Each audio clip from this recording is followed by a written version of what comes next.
Black Clover is back, and we start out back where we left off, with Ichika just squeezing Asta's face. By the way, the entire conversation they're about to have, she continually is holding him off the ground, squeezing his face. She does not let go. She's that fucking pissed off at him. So yeah, Asta mentions that Yami has never mentioned that he ever had a sister or any family, and she responds by saying that, well, I don't give a shit about him either. And that's when the crowd starts seeing Asta, that his hair is different. He doesn't have black hair, and everyone starts, and then his weird arm, devil arm, and they start questioning if he's a foreigner. And that's when Ryu goes, oh, well, that's not good. Grabs the two of them, Ichika and Asta, and just runs away. So yeah, Ryu takes Asta to Libe, because he should be all healed up and patched up, he said. And this room that they enter in is just filled with goldfish. Some of them have these bumps on their faces, like they're gross. It's incredibly creepy and weird. Just gross to look at. But yeah, apparently these are medical magic goldfish. Yeah, so just like how the top medical wizard in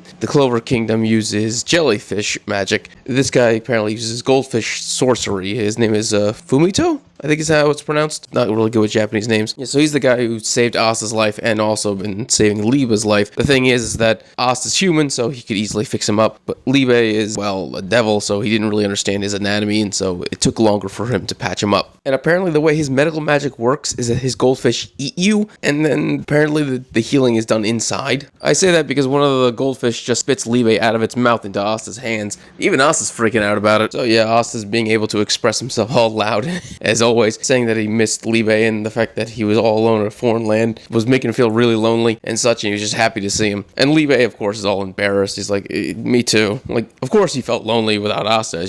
It's funny how their personalities are basically opposites, where Asta is willing to express his emotions, while Libe is just embarrassed to say out loud that he missed Asta.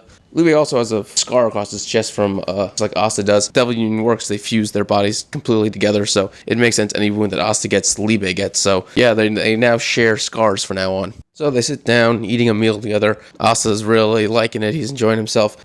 Ryu's enjoying himself. And then slowly Asta just starts to feel more and more depressed. And he's like, I need to go home. I need to go home now. And of course, Ryu's like, I don't really know a way back, and even if I did, you would just be killed by Lucius. You can't beat him if he gets serious. And Asta gets desperate. Like, the dread in his eyes, once again, the art of this arc is fantastic. The dread in his eyes show that he is desperate to save Sister Lily. That's all that he's thinking about, is saving Sister Lily, because he failed her. He wasn't able to protect her. But now, if he has a chance to get her back, to save her, to fix her, he's gonna do it. And he's just begging Ryu to just take him back to his kingdom.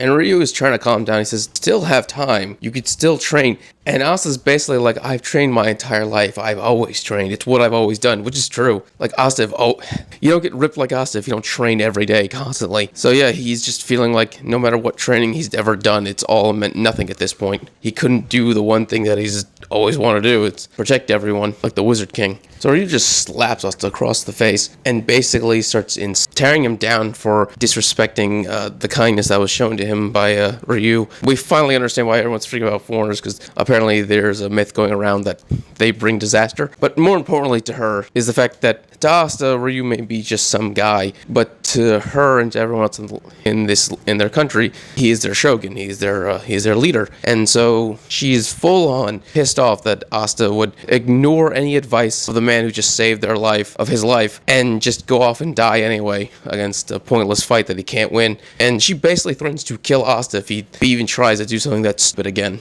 Asta then apologizes and thanks Ryu for saving his life. So Asta accepts that he's not going back at the moment, and he decides to train. And so they go off into a bamboo forest to show Asta how he can get stronger. So Captain Yami showed Asta how to sense ki around him, other people's ki, and then he used his ki to eventually sense the anti-magic inside of himself. But you can apparently manipulate your own ki as you see fit. Ichika is the one who ends up demonstrating, where she manipulates her ki throughout her body, covers her body in her ki like mana skin, and then uses her hand to just do a complete vertical slash of a bamboo stick in half. And she's like, okay, now you do it, foreigner. And so Asta's thinking, I didn't even think of doing it that way. I can't believe that's even a possibility. And he's just basically rambling to himself at this point, trying to figure out how to do it. And that's when Ryu just says, okay, Now use your key to get all the anti-magic that's inside of you and use that as a way to cover your body in anti-magic and slash. So Asta builds up the anti-magic in his arm and does a vertical slash. At first, it doesn't look like anything happened, but then the bamboo does split in half, but not like a cut. It's like it was decayed or devoured by the anti-magic.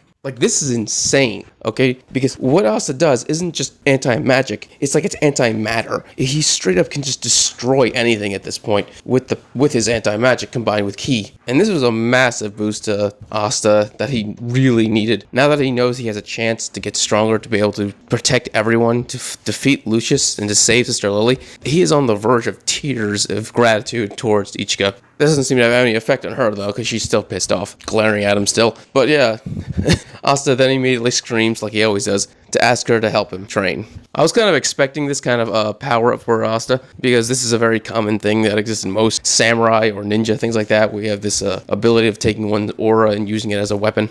It's pretty common throughout all kinds of Japanese anime and movies and such. But the fact that Asta is combining it with his anti-magic to basically devour, not just use it as a projectile weapon to cut things, but to devour an object into, like, it's like decaying away at it, is insane to me. I had no idea his anti-magic was that potent.